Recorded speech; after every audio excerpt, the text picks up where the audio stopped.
Lecture 12ویں جماعت کے لیے۔ اس سے پہلے ہم نے میر کی 2 غزلیں پڑھی اور اسی سے متعلق ہم سوالات کریں گے آج، جو بھی اس سبق سے متعلق سوالات ہیں۔ تو پہلا سوال جو تشریح امتحان میں بھی پوچھی جائے گی کچھ اشعار کی، اور یہاں پر بھی پھر جو سوالات ہیں مشقی سوال، ان میں غزل اور غزل کی ارتقاء سے متعلق میں نے پہلے PDF نوٹ اپلوڈ کیے ہیں، امید ہے آپ نے وہ پڑھ لیے ہوں گے، ڈاؤن لوڈ کیے ہوں گے۔ آج ہم تشریح کریں گے پہلے 2 اشعار کی۔ زندہ میں بھی شورش، درج ذیل اشعار کی تشریح کیجیے۔ زندہ میں بھی شورش نگی اپنی جنوں کی، اب سنگ مداوا ہے اس آشفتہ سری کا۔ تو زندہ میں بھی شورش نگی، ہم نے اس کی تشریح پڑھی تھی۔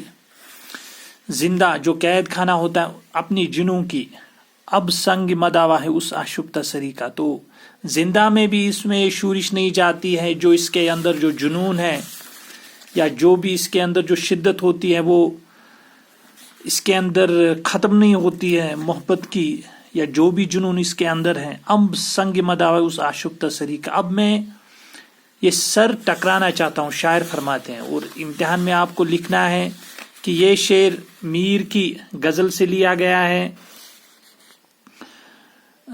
اس میں میر فرماتے ہیں، اس میں شاعر فرماتے ہیں۔ یہ چیز یاد رکھنا ہے کہ جب آپ سے پوچھا جائے کہ زندہ میں بھی شورش نگی اپنی جنوں کی، اب سنگ مداوا ہے آشفتہ سری کا، تو آپ جواب لکھیں گے نیچے، اور اس سے پھر لکھیں گے یہ شعر میر کی غزل سے لیا گیا ہے، یہ شعر میر کا ہے، اس میں شاعر فرماتے ہیں، اس میں میر فرماتے ہیں۔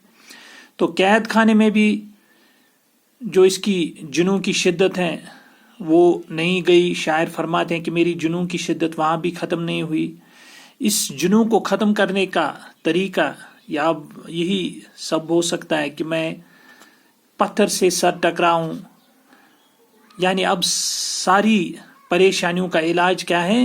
موت ہے۔ تو یہ یہاں پہ اس طرف اشارہ، چونکہ یہ بہت پریشان ہو چکا ہے جنوں سے، اس محبت سے، اس میں پاگل پن کی حد تک یہ آگے جا چکا ہے، تو زندہ میں بھی اس کی شورش نہیں جاتی، اس کی یہ جنونی کیفیت نہیں جاتی ہے۔ تو یہی اس کی تشریح۔ زیر شمشیر ستم میرا تڑپنا کیسا، سر بھی تسلیم محبت میں ہلایا نہ گیا۔ تو زیر شمشیر ستم جو ہے، سر بھی تسلیم محبت میں ہلایا نہ گیا۔ محبت میں تلوار کے نیچے، یہ شعر میر کی غزل سے لیا گیا ہے۔ اس میں شاعر فرماتے ہیں کہ محبت میں تلوار کے نیچے آ کر تڑپنا تو دور کی بات ہے، ہم تو اپنا سر بھی نہیں ہلا سکے۔ یعنی محبت میں ہم نے سب کچھ خاموشی سے سہ لیا۔ تو تلوار کے نیچے یہ آتے، یہ کہتے ہیں کہ تلوار کے نیچے بھی انہیں وہ تڑپنا تو دور کی بات، جب میں تلوار تو اپنا سر بھی نہیں ہلا سکے۔ ہم نے تو کچھ محنت کی نہیں، ہم تو آگے اس میں گئے ہی نہیں، ہم نے کوشش ہی نہیں کی کہ ہم کچھ سہ سکیں، ہم پیچھے رہ گئے، دور سے نظارہ کر لیا۔ یعنی محبت ہم نے سب کچھ خاموش سے سہ لیا، اور یہ اس محبت جو ون سائیڈڈ یا اس پہ جو کیفیت گزرتی وہ دور سے اس کو سہ لیتے ہیں، تو وہ آگے نہیں جاتے، یہاں پہ اسی طرف اشارہ ہے۔ اور ایک سوال، سنت تلمی ایک سنت تلمی ہوتی ہے، شاعری میں استعمال ہوتی ہے جب آپ کسی نظم، اقبال کی نظموں میں، چاہے وہ نمرود کا قصہ ہو یا ماجد قرطبہ یا باقی جو واقعات کی طرف، چاہے کربلا کی طرف ہو، ان کو تلمی کہتے ہیں، کسی تاریخی واقعے کی طرف اشارہ۔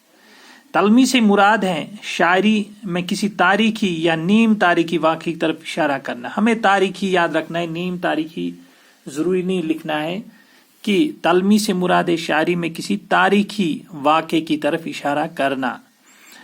تو نیم تاریخی سے یہاں مراد ہو سکتا ہے کہ کچھ واقعے ایسے ہیں جو فکشن کی بنیاد پہ گڑھ لیے گئے، جیسے لیلا مجنو کا قصہ یا باقی یا سندباد یا اللہ، تو ایسے واقعات کچھ فکشن میں بھی مشہور ہوئے ہیں، تو ان کو نیم تاریخی کہہ سکتے ہیں، جن کی تاریخ میں اتنی مطلب وہ فیکچول نہیں ہے، لیکن کچھ تاریخی واقعات جیسے کربلا کا قصہ یا ماجد قرطبہ کی طرف اشارہ ہے، اس واقعے کی طرف یا باقی جو واقعات ہیں ان کی طرف اشارہ ہے، جو جنگیں یا جو واقعات تاریخ میں رونما ہوئے ہیں بادشاہوں کی طرف ہو سکتا ہے یا کسی اور واقعے کی طرف، تو ان کو تاریخی جو فیکچولی اسٹیبلشڈ ہیں. تو یہاں پہ پاس ناموں سے محبت تھا کہ فرحت کے پاس بے سنتور سامنے سے اپنا اٹھایا نہ گیا. اب فرحت کا قصہ یہ ایک قصہ ہے نیم تاریخی، ایک طرح سے ایک فکشن میں استعمال ہوا ہے، جو ایران کا قصہ ہے وہاں پہ لکھا گیا. تو اس میں یہ ہے، اب یہ تاریخی کتنا فیکچول اس میں ہم نہیں جائیں گے، لیکن اس کی طرف اشارہ ہے یہاں فرحت کے قصے جو انہوں نے پہاڑ جو کھودنا شیریں کی خاطر، تو یہاں پہ اس کی طرف اشارہ ہے. یہاں پہ ایک اور بیچتا ہے یا ہاشمی ناموں سے دین مصطفیٰ، خاک و خون میں مل رہا ہے تو رکمان سخت کوش. تو یہ بھی ایک تاریخی واقعے کی طرف اشارہ، پہلے جو تاریخی واقعات ہیں ان کی طرف اشارہ ہے. اب کچھ سوالات کریں گے، پھر میر کے ادبی خدمات یا جو بھی میر کی شاعری سے متعلق ادبی خدمات اور خصوصیات کلام وہ اگلے لیکچر میں ہم کریں گے، یا میر کے حالات زندگی وہ بھی ہم اگلے لیکچر میں کمپلیٹ کریں گے. یہاں پہ ہم مختصر سوالات کچھ ہیں، ان کے پہلے جوابات کوشش. غزل کے لغوی معنی کیا ہے؟ جواب، غزل کے لغوی معنی عورتوں سے باتیں کرنا یا عورتوں کی باتیں کرنا. یہ اس غزل کے قطعی معنی نہیں ہے یا مکمل معنی نہیں، یہ لغوی معنی، چونکہ یہ مشہور ہوئے ہیں اور لغت میں یہی معنی آپ کو پہلے ملیں گے. چونکہ غزل میں آج بہت کچھ پیش کیا جاتا ہے تو یہاں پہ اتنا آپ کو ڈسکس نہیں کرنا. یہاں لغوی معنی جو ڈکشنری میں دیے گئے وہ یہی ہے، عورتوں سے باتیں کرنا. چونکہ ابتدائی غزلیں جو ہوتی تھی ان میں زیادہ عورتوں کی یا حسن عشق کی باتیں ہوتی تھی، لیکن بعد میں چونکہ غزل میں ہر طرح کے موضوعات داخل ہو گئے. مختصر آپ کو یہ لکھنا ہے کہ غزل کے لغوی معنی عورتوں سے باتیں کرنا یا عورتوں کی باتیں کرنا. غزل کے پہلے شعر کو کیا کہتے ہیں؟ غزل کے پہلے شعر کو مطلع کہتے ہیں، جس کا پہلا دونوں مصرے ہم قافیہ و ہم ردیف ہوتے ہیں اس کو مطلع کہتے ہیں، یعنی غزل کا پہلا شعر. اردو غزل گوئی کا آغاز کہاں ہوا؟ اردو غزل گوئی کا آغاز دکن میں ہوا. شاعری کا آغاز دکن میں ہی ہوا، چونکہ اردو یہاں پہ فارسی کا چلن شمال ہندوستان میں زیادہ تھا اور دکن میں ہی پہلی شاعری شروع ہوئی اردو کی. پہلے غزل گو شاعر کا نام کیا ہے؟ سلطان محمد کلی قطب شاہ پہلے غزل گو شاعر. دبستانی لکھنؤ کی بنیاد کس شاعر نے ڈالی؟ کن شعراء نے ڈالی یا کس شاعر نے؟ اگر کس شاعر نے تو آپ دونوں لکھ سکتے، کوئی اس میں غلط بات نہیں ہے. ناسک اور آتش نے. آپ اگر ایک شاعری لکھنا پڑے تو ناسک آپ لکھیے، اور اگر دو ہیں تو ناسک اور آتش نے ہی ڈالی. ہم عصر شاعر تھے، ایک ہی دور میں لکھتے تھے یا شاعری کرتے. غزل مسلسل کسے کہا جاتا ہے؟